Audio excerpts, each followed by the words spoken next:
Hunter doesn't really fit into the secret deck narrative of Paladin and Mage.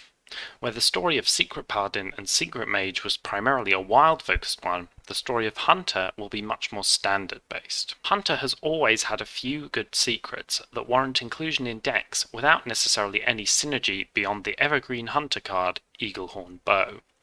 The omnipresence of Eaglehorn Bow in pretty much every meta since Classic has kept most Hunter decks running one or two secrets for pretty much the entirety of Hearthstone's history, both in Standard and in Wild.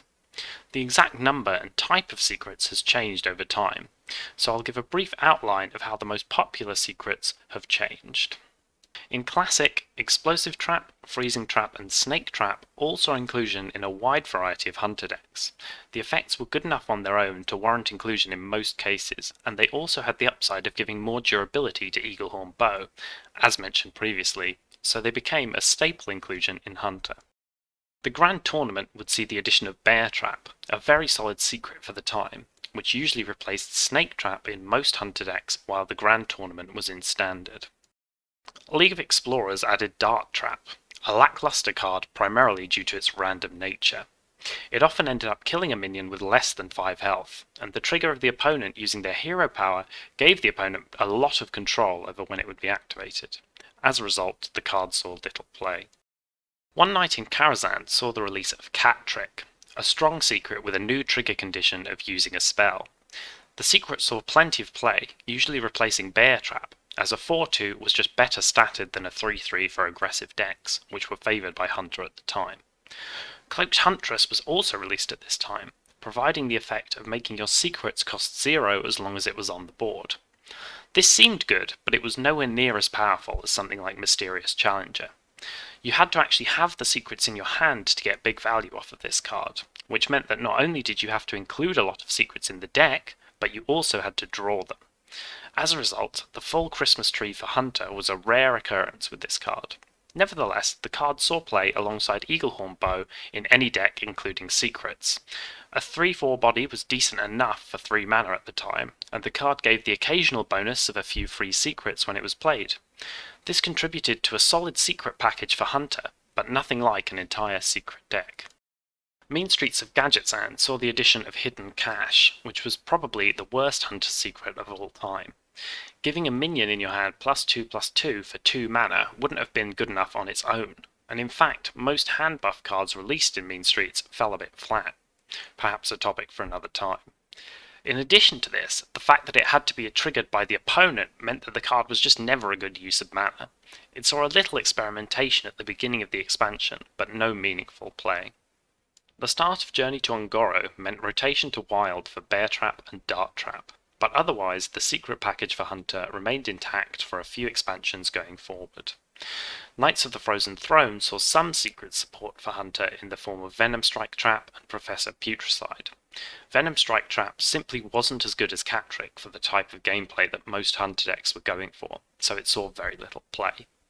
Professor Putricide looked good, but in reality it was only good if Cloaked Huntress was already in play, and you had secrets in your hand, or if you could play both on the same turn later in the game while having secrets in your hand. As a result, it never really took off. Hunter simply had better options for advancing their aggressive game plan at 4 mana. The late game play of both Putricide and Cloaked Huntress on turn 7 simply did not do enough to advance the Hunter's game plan, when normally they would be looking to make a game-winning play around that point in the game. Kobolds and Catacombs printed the first successful Secret Hunter support since Cloaked Huntress, a strong secret in Wandering Monster and a very strong support card in Emerald Spellstone. Kobolds and Catacombs also included Rock Delar, promoting a full spell Hunter deck, which secrets fit perfectly into.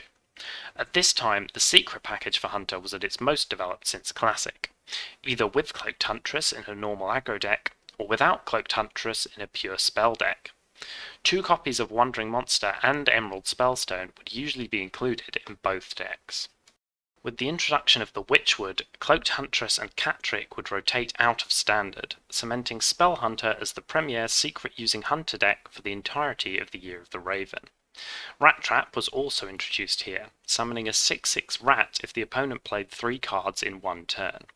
Certain decks would almost never meet this condition, but against decks which used a lot of small cards, it was a very strong inclusion. As such, one copy was often included in Spell Hunter, sometimes two if the meta was particularly aggro heavy. Rastakhan's Rumble wouldn't print any direct secret support, but it would print Zul'jin, which could replay every spell that you had played over the course of a game. This made Spell Hunter one of the meta decks to beat during Rastakhan's Rumble, and finally allowed Spell Hunter to achieve the full Christmas tree of secrets, as Paladin had been doing all the way back in the Grand Tournament. This was probably the most meta-relevant a Hunter archetype that relied heavily on secrets would ever be, and it was certainly the strongest secret-based archetype for Hunter that we would see for quite some time. The release of Rise of Shadows heralded the start of the Year of the Dragon, and with that, Rock-Delar, Emerald Spellstone and Wandering Monster all rotated to Wild. This pushed secrets in Hunter back to the original role that they had occupied from Classic through to Kobolds and Catacombs. They were strong cards in their own right, and with the added value provided by Eaglehorn Poe, they continued to find their way into most Hunter decks as cards that were just good enough to see standalone play. Saviors of Uldum would see some secret support, primarily in the form of Hyena Alpha, a 4-mana 3/3 that would summon two 2/2 hyenas if you controlled a secret. This card was good value for the cost, and found its way into most decks that ran secrets, as the value was just too good to turn down. There was, however, another archetype on the rise, which would come to define Hunter play for the next few expansions. This archetype was Highlander Hunter, supported primarily by Zephyrus and Dino Tabor Bran. This turned out to be a boon for secret use in Hunter, as it forced the deck to diversify the secrets being played, as only one copy of each could be included in the deck. Pretty much every secret available in Standard saw inclusion in the deck, other than Misdirection and Snipe, as they enabled secret synergy cards like Hyena Alpha and Eaglehorn Bow. This became the primary secret using archetype for Hunter from Saviors of Uldum up until the present day. Descent of Dragons saw the release of Phase Stalker, which could cast a secret from your deck at the cost of 2 mana for a hero power. This card was very strong. A 2/3 body for 2 mana was perfectly acceptable on its own, and if it could last for more than one turn, the effect could be used multiple times for massive value generation. This further cemented the secret package as a key part of the Highlander Hunter archetype. The start of the Year of the Phoenix little changed for secrets in Hunter. Rat Trap rotated, but was replaced by the newly printed Pack Tactics, which was arguably better anyway, as it could be triggered more easily. Scholomance Academy saw little change for Hunter with regards to secrets, but we would see another big wave of secret support in Madness at the Darkmoon Fair. Rinling's Rifle, Mystery Winner, Open the Cages, and Petting Zoo were all good cards to include in Highlander Hunter, and found a secure place in the deck. Of the cards, Rinling's Rifle was probably the best on its own. The card cost 4 mana, the same as 2 Hunter secrets, meaning that if you swung the weapon twice, it would have paid for itself in just secret value. The 2/2 weapon was just a bonus, and a welcome one at that.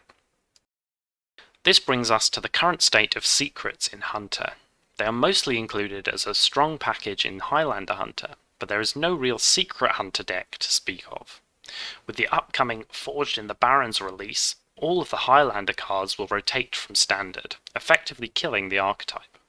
I have no doubts, however, that a strong secret package, including cards like Rinling's Rifle, Open the Cages, Pack Tactics, and Petting Zoo, will continue to see play in a variety of Hunter archetypes moving forward. Thanks for watching all the way to the end, I really appreciate it. There should be another video on secrets in Rogue, which should have gone up at the same time as this, so check that out if you're interested. Thanks for watching, and see you in the next one.